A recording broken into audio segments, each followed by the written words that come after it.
الرحمن الرحيم. درود شريف واي.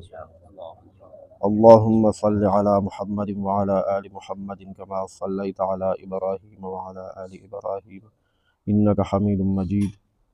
اللهم بارك على محمد وعلى آل محمد كما باركت على إبراهيم وعلى آل إبراهيم إنك حميد مجيد. باب النهي عن اتيان الكهان والمنجمين. یو نوی باب نوی عنوان او موضوع شروع شوه. مونږه شریعت منع کړي یو کوډمارو له د ورتلو نه چې څوک کوډې کوي، کوډې جادوان چې څوک کوي. والمنجمین او نجومیانو له ورتلو نه منع کړلی شوي یو، کوډې کوونکو له او نجومیانو له. والعراف او قیافه شناسو له. واصحاب الرمل او د علم رمل والو له د ورتګ نه منع کړلی شوي یو. والطوارق بالحصا او په کنکرو سره مارغان الوزول د ښه فعل او د بد فعل ویونکو خواته د ورتګ نه منع کړلی شوي یو. ونحو ذلک او دا شان نورو څیزونو ممانعات په بیان کې. 1468 نمبر حدیث شریف دی، 1668 نمبر. وی د کوډمارو خلکو په خبرو به اعتماد نه کوي. رسول الله صلی الله علیه وسلم فرمایي دا فال ګوري که نه، مخکې به د بازارونو کې د فټپاتو باندې دا خلک ناستو، لاس لکیرې به یې درته کتې او د مستقبل حال به یې درته ویل. نصیب کې 2 ښځې دي وي، سړي به لاس هم د خوشحالۍ نه 100 روپۍ ورکړي، توتي به کاغذ راخکو، نورې کیسې به وي. هغه وخت کې اوس خلک پوه شو الحمدلله، نو هغه کسان هم اوس دومره ډېر نشته دی. خو تر راځئ د دین نه پوښتنه کوو چې زمونږ او ستاسو دین، زمونږ پیغمبر علیه السلام د دې په هکله زمونږ څه رهنمایي کړې ده. 1468 نمبر حدیث دی. وی د کوډو والا په خبرو باندې به اعتماد نه کوئ، او په دې خلکو چې څومره اعتماد دا زنانه خوارې کوي که نه، زنانه دي د دې په خبرو ډېر اعتماد کوي. مونږ ته هم وی کتاب راله وګوره، وی ته وګوره چې په مونږ چا څه کړي دي. مونږ خو وله کتاب وکتو 25 کاله، دي په خپله په خپل ځان دومره څه کړي دي چې د بل چا کولو ته پکې حاجت نشته دی. هغه خبره ما تاسو سره کړې ده بار بار، یعنی هر سړي په خپل ځای، نارینه دی که زنانه ده، په خپل خپل ځای هر چا خدای پاک دومره د ځان نه خفه کړی دی، ناراضه کړی دی چې سر تندی د چا لګي نه، مخې بند دي. نو بیا ځان نه دا مړه ښه دی چې ما خو اړو څه کړي نه دي، خو ته وګوره چې په مونږ چا څه کړي دي.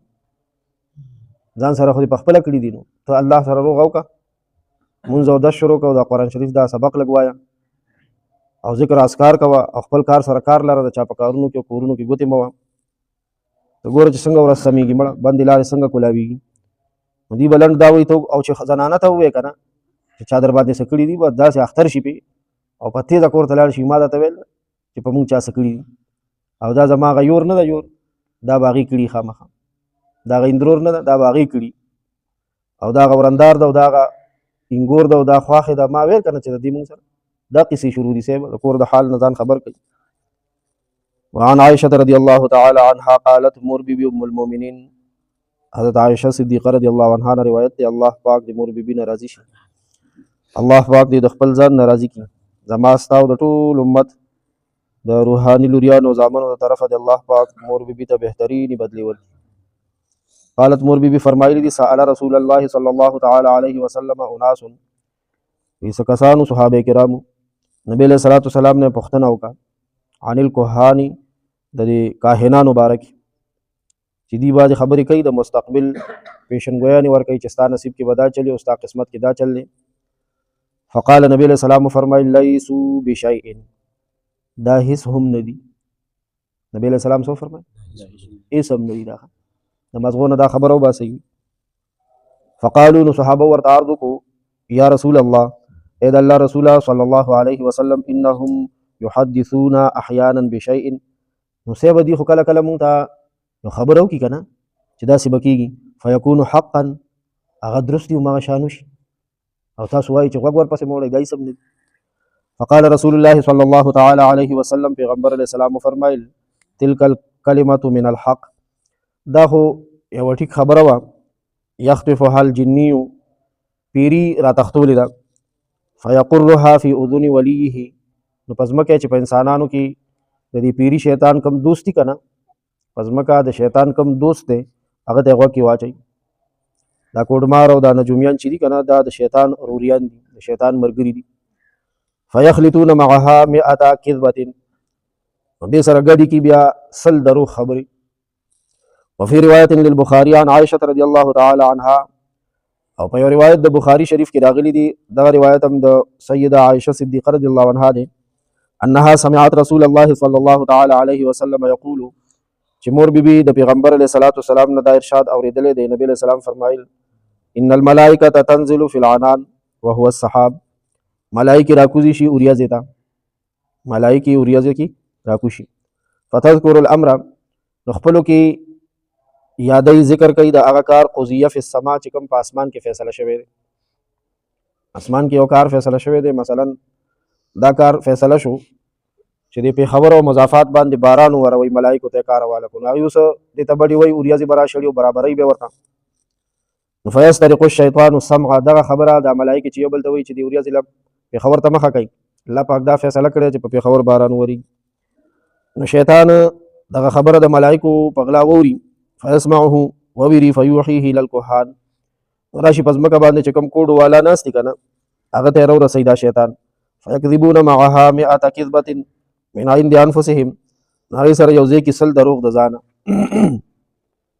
دې طریقې سره د بنی آدمانو د عقیده کې ګډوډ پیدا کولو کوشش کوي د غیب علم چا سره یو الله پاک سره کاهن چاته وي کوهان کاهن هغه کس ته ویل کېږي چې د راتلونکي آینده واقعاتو او د حادثو خبر ورکوي او دا دعوه کوي چې ما سره د غیب علم دی دا دعوه کوي چې ما سره د پټو رازونو علم دی او د غیب علم دی دته کاهن وي دله به وي جوخت هم نه ځي نبی علیه السلام یو حدیث کې فرمایلي چې څوک دله ورلو که نه په دې نیت چې د سره د غیب علم دی دی به ماله په پیریانو باندې ورک شی را پیدا کړي او نوک به وګوري او زما دشمن به ماته وښیي نبی علیه السلام فرمایي ایمان نه خلاص شوي د نبی علیه الصلاۃ والسلام دنیا ته د راتلو نه وړاندې په عربو کې د دې خبرې ډېر سخت رواجو ډېر زیات رواجو عربو به د دې کوډمارو ښودلی شوو خبرو باندې ډېر زیات اعتماد کولو او نبی علیه السلام چې تشریف نه راوړی که نه نو دا شیاطین به په پټه باندې اسمانونو ته تله دنیا کې به چې کوم واقعات پیدا کېدو واله و الله پاک به ملایکو ته حواله کړي ملایکو به خپلو کې د هغې مذاکره کوله دا شیطانان به بره وخته د ملایکو خبرې به یې واورېدې سل به ورسره دروغ د ځانه میلو کړه رابل او بیا به یې په ځمکه چې د دې کوم نماینده او ایجنټ به یې و که نه ایجنټ به یې و د شیاطینو په انسانانو کې دا کوډمار چې دي کوډو والا جادوانو والا دا نجومیان دا په ځمکه د شیطانانو ایجنټان دي نو دې ته به یې خبره وکړه نو دوی به ورسره سل د ځانه میلو کړي چې کله نبی علیه صلات وسلام مبعوث شو پیغمبري ورته میلو شوه نو بیا دا شیاطین الله پاک منې کړه د اسمان نه او دوی پسې به شهاب ثاقب د هور لمبه د ستورو نه به ورپسې ملایکو اور راخیستو په هغې به یې ویشته چې کوم به پې ولګېدو مکه ځای کې به ایره شوه او نور به یې راوتښتولو نو هغې به خبره بیا نه شوه اورېدی الا من استرق السمع فاتبعه شهاب ثاقب قرآن مجید کې هم راغلي اوس نبی علیه صلات وسلام موږ ته خبره واضحه کړه چې اوس زما د مبعوث کېدو نه بعد نبی علیه صلات وسلام چې دنیا ته تشریف راوړو نو د شیاطینو د امدرفت اسمان ته او بیا د ملایکو خبرو ته غوږ نیو ته د دې دپاره رکاوټ رالو اوس نشي اورېدی نو اوس خو هغه خبره هم نشته چې د ملایکې خبره اورېدلې ده یو رښتیا وي او سل دروغ اوس دا ټول په دروغو لګیا دي دا نجومیان ته راشه د لاس لکیرې دله وګورم او فال دله وګورم په دې باندې به اعتماد نه کوئ د دې په خبرو باندې اعتماد کول حرام دي الله پاک دې موږ او تاسو د حرامو نه وساتي یا ارحم الراحمین یا ارحم الراحمین یا ذا الجلال والاکرام یا ذا الجلال والاکرام اللهم انک عفو کریم تحب العفو فاعف عنا یا غفور یا رحیم نمانځه سبق دی عبده ورسوله پورې شوی داسې چې تاسو کې چا سره ټایم فارغ وي که نه بیا فارغه وخت کې کښېنئ یو بل سره تېروئ او که ما ته بیا دا ټول لمونځ په معنو تېروئ اسان دی ګران نه دی دې پسې بیا چې اخرنۍ قاعده نو بیا درود شریف ویلی کېږي اللهم صل على محمد وعلى آل محمد یا الله پرزونې وکړه په محمد علیه السلام باندې او د هغوی په آل باندې صلي څه معنا مې وکړه پرزونې پرزونه پېژنئ پرزونه دې ته وایي که نه چې تاسو خو بازار ته به لاړ شئ کار روزګار پسې به لاړ شئ چې واپس کله راځئ نو داسې ښه شی مخې ته رالو د خوښې سیو نو د پرزونې نه دې راواخېستو خپلې مور بیبي له دې راوړو داسې ښه شی ده خوښ شی ده هغه مور له پلار له د پرزونې شی نو پیرزونی وکړه یا الله رحمتونه نازل کا درودونه ولېږه په محمد علیه السلام باندې او د هغې په آل باندې. درود شریف د پیغمبر علیه السلام په موږ باندې ډېر لوی احسانات دي. د الله پاک نه وروستو په موږ باندې د ټولو نه لوی او ډېر احسانات د چا دي؟ د خپل پیغمبر صلی الله علیه وسلم. د ژوند اولنی سټیشن چې کله شروع کېدو عالم ارواح، هلته کې چې الله پاک وفرمایل الستو بربکم، زه ستاسو خدای یم که نیم؟ وایي د یو روح هم خبرې نشوې کولی، د الله د جلال د وجې نه چا کړنج نشو کولی. حالانکې دې کې د نبیانو روحونه مو، د صحابو د ولیانو روحونه مو. وایي ټولو نه پیله بلا ټکی چا ویلی دی؟ نبي علیه الصلاة والسلام. بلا معنا ده ولې نه یا الله، بېشکه بې شبې هم ته زمونږ رب یې، هم ته زمونږ د نشت نشته کوونکی، تمام ضرورتونه پوره کوونکی، بخونکی. نو بیا چې نبی علیه السلام وویل نو دا نور هم ډاډه شول، نور روحونه نو دوی ویل بلا. نو که دلته نبی علیه السلام نه وی ویل او ټول چپ پاتې شوی وی، نو بیا به دا دنیا نه وه، څه بل رنګ حال به بیا. او بل د ژوند په آخرني سټیشن کې چې کله دا دنیا ختمه شي او د محشر ورځ شي، نو دا قصه خو به تاسو دا حدیث خو به بار بار اورېدلی چې دا ټول انسانان به د محشر په دې میدان کې د ګرمۍ او د رش د لاسه ډېر سخت تنګ شي. نو آدم علیه السلام له به لاړ شي، نو شیس علیه السلام نه، نو ادریس علیه السلام له، نو صالح علیه السلام له، نو موسی علیه السلام، عیسی علیه السلام، دا ټول پیغمبرانو له به لاړ شي. هغوی به ورته عذر وکړي چې مونږ خدای پاک ته نشو ویلی. نو نبی علیه السلام ته ووایي، نو نبی علیه السلام به الله پاک ته اوږده سجده ولګوي، د الله تعریف او ثنا پکې بیان کړي. خپله نبی علیه السلام فرمایي چې داسې ثنا به ماړو مخکې بیان کړي دي د الله پاک. نو بیا به الله پاک ته عرض وکړي چې یا الله حساب کتاب شروع کړه. نو هلته به د نبی علیه السلام په وینا حساب کتاب شروع شي.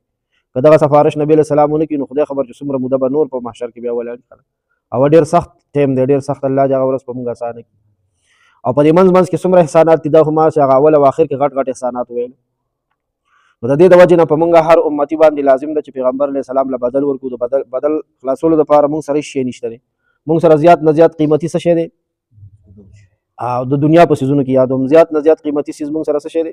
ووایي هر چا سره کالی دی، چا سره پټۍ دی، چا سره ګاډی دی، چا سره اولاد دی، چا سره د خپل ځان دی. که دام ته قربان کې د نبی علیه الصلاة والسلام د احساناتو بدل نه خلاصېږي. نو مونږ لوی الله ته سوال کوو چې الله مونږ سره خو څه نشته د نبی علیه الصلاة والسلام د شان مطابق چې ولی ورکړو. په هغه دور کې خو به د بانډې اوسېدونکي به نه به د بانډې څیزونه رایوځای کړه، پټو مټو کې به چې څه کرلي وو، بیا نبي علیه السلام له راوړه د پیرزونې نه، هر چا خپله پیرزونه پرې کوله. اوس به مونږ څه پیش کوو نبي علیه السلام ته؟ نو مونږ ته الله پاک ډېره بهترینه لار راکړه چې مونږ لوی الله ته سوال وکړو چې اللهم صل علی محمد. یا الله مونږ خو خالي لاس یو، مونږ سره خو د پیغمبر علیه السلام د شان مطابق څه نشته دی چې ورله ورکړو. ای الله تا ته سوال کوو پیرزونې وکړه په محمد علیه السلام او د هغې په آل باندې. یا الله رحمتونه نازل کا، درودونه نازل کا په محمد علیه السلام او د هغې په آل باندې. وصلی الله تعالی علی خیر خلقه محمد.